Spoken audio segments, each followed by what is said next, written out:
Can I tell you guys what I thought about the Wicked movie and how it really spoke to me and the community quite a bit? Now, I will say that it's obviously one of the big holiday movies. I think they're really pushing it with Gladiator 2 and Wicked. Um, but what's interesting is, I think for a really good movie that speaks to people, what will happen is there's going to be general themes, of course, that anybody can recognize. But I think for the really powerful ones, we're going to sort of feel them sometimes for our own experiences. And for my trans community, what I will say is, well, there's a couple things beyond that too. First, when you start watching it, no spoilers, they have all kinds of direct allusions to the fact that Elphaba is green and, the stigma or the prejudice she will maybe experience or is experiencing because of the skin tone. Of course, we can understand that.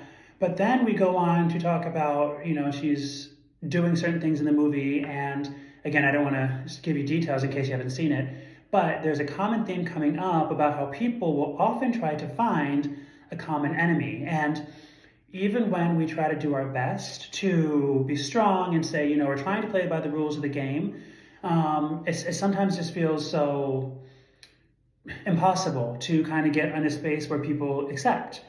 And so I will just say this without giving the details. At the end of this part one, when she's really coming into her own and accepting who she is at her full potential, I just thought that was so great because it was such a parallel to me, thinking about for how long I would try to suppress my gender dysphoria, and just when you finally accept it and accept who you really are, how powerful you feel in that moment. So I'll let you guys watch it, but I had to bring that up because first, the ones people might think about right away with the skin coloration and her being green as a person of color, that was very powerful. But then let me tell you something. As the movie goes on, and I've seen the musical twice, the way they portray it and her accepting her true authentic self and saying, listen, I was playing by the rules or what these rules seem to be, but now it's time to be me. And I say it was very powerful. Good for them.